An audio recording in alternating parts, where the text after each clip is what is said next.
Uthuma uDlamini kayithetha ngebali uthi waqabana umzi kwaqabana umuntu nabantwana kwabo ngenxa yenyaniso.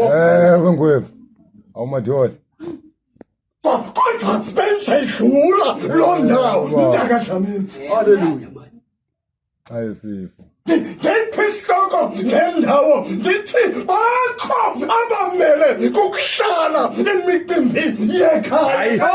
Abekho abanye abantu abamele ukuyihlala. hayi Maye nathi Nkosi. Nkosi yami. Hey.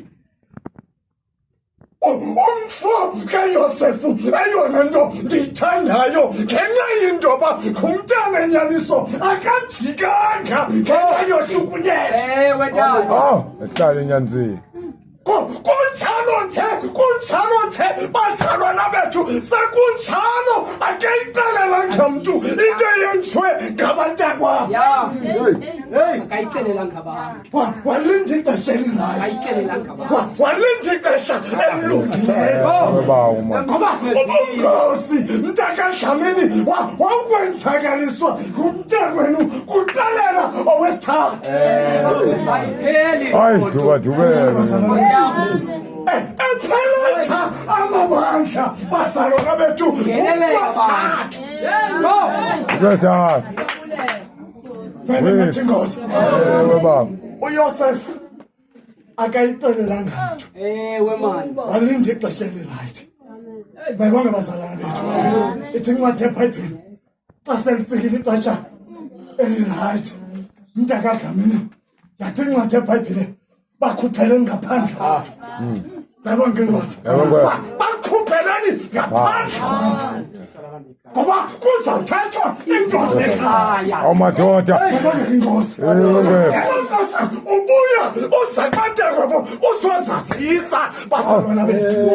baba Bonke abasemzini out baphutshelwe ngaphandle. Bayibonke Inkosi ngoba abantu basemzini bayazona izitho.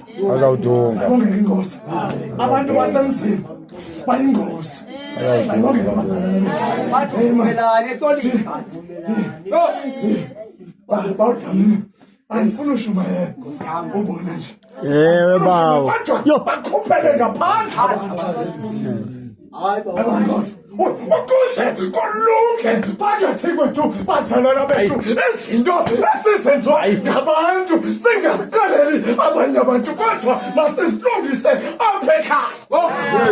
Bayibonke bazalwana bethu, wawukhuza umzalwane endaweni ngenxa yento yobona sitiketi sobufundisi wamadoda ume ngaphandle ahambe ayomisa bazalwana bethu ufuna license ndisijangapha bazalwana bethu athi apha ephumeni kwakhe angaphumena kakuhle abe nezinto ezingamagada ahambe ezithetha ebantwini. Bayibonke bazalwana bethu, Hayi ungathatha inyaniso. kungenxa yentoba nenza le misebenzi